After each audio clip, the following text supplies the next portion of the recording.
of real Louis Vuitton in the market. By the way, Louis Vuitton LV is the most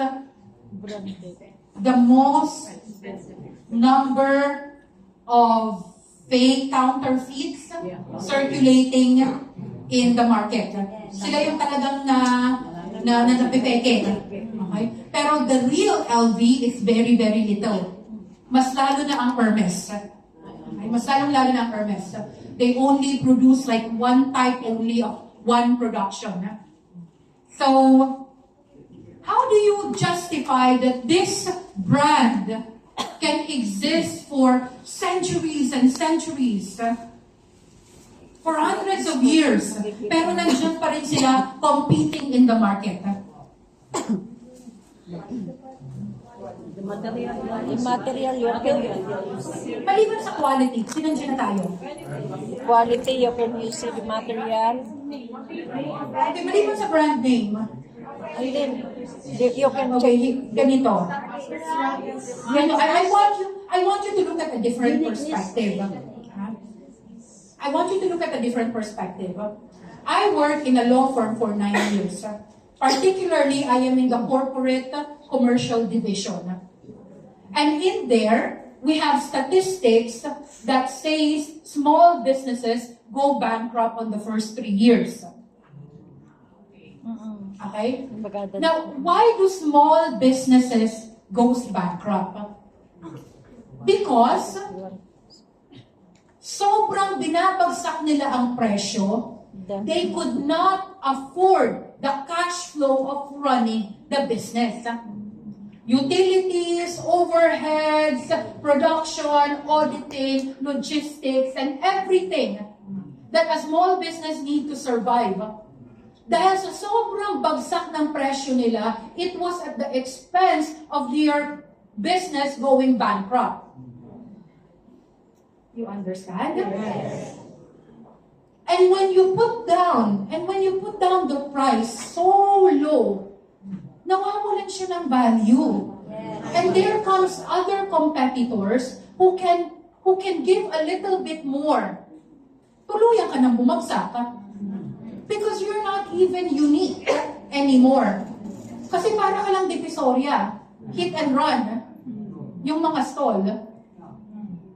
So, when you put something at a very high price, you make sure that the cost of pure tier is enough for the production quality, for the manufacturing, for the logistic, for running the business, and enough to give direct commission up to 70% to its distributors. That is the cost of putting it at a high price. At hindi basta-basta ang pure tier. It's actually subsidized already by the company. Following?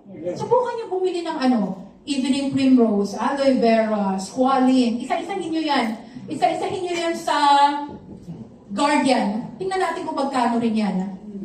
Hindi ba babayan ng 20,000? Diba? So in here, you've actually, your people can understand, no? That when they buy pure tier, in addition to the franchise that they bought, sabi natin silver, 26,500. They were able to buy an international business account without international borders restriction. Ibig sabihin, pwede kang magka-downline in any part of the world and put it under your placement 3. Okay? So, in addition to the international franchise, you actually hold pure tier in your hand that you can sell to the next person who needs it and you can claim back your capital. In short, hindi ka lugi. Hindi ka nag-invest sa stock market, sa Bitcoin, sa crypto, sa mga money games, sa Ponzi. You did not. Kasi hawak na hawak mo yung goods that you can sell off and get your money again kasi it's consumable. Okay? That's how you explain it, ha? And it's so unique. The good thing about Pure Tear is that when it comes to oral stem cell, kilala ang Pure Tear in the Philippines. Did you know that? At alam kaagad nila na status symbol to.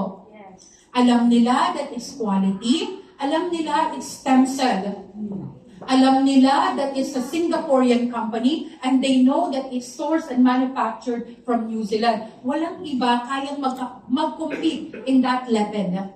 In that level. So alam mo kagad, when you decide to do Pure Tear, alam mo na hindi ka mahihirapan talaga sa market kasi maraming pwedeng mag-vouch, kahit mga doctor mismo, they can vouch that Pure Tear is a very, very good supplement.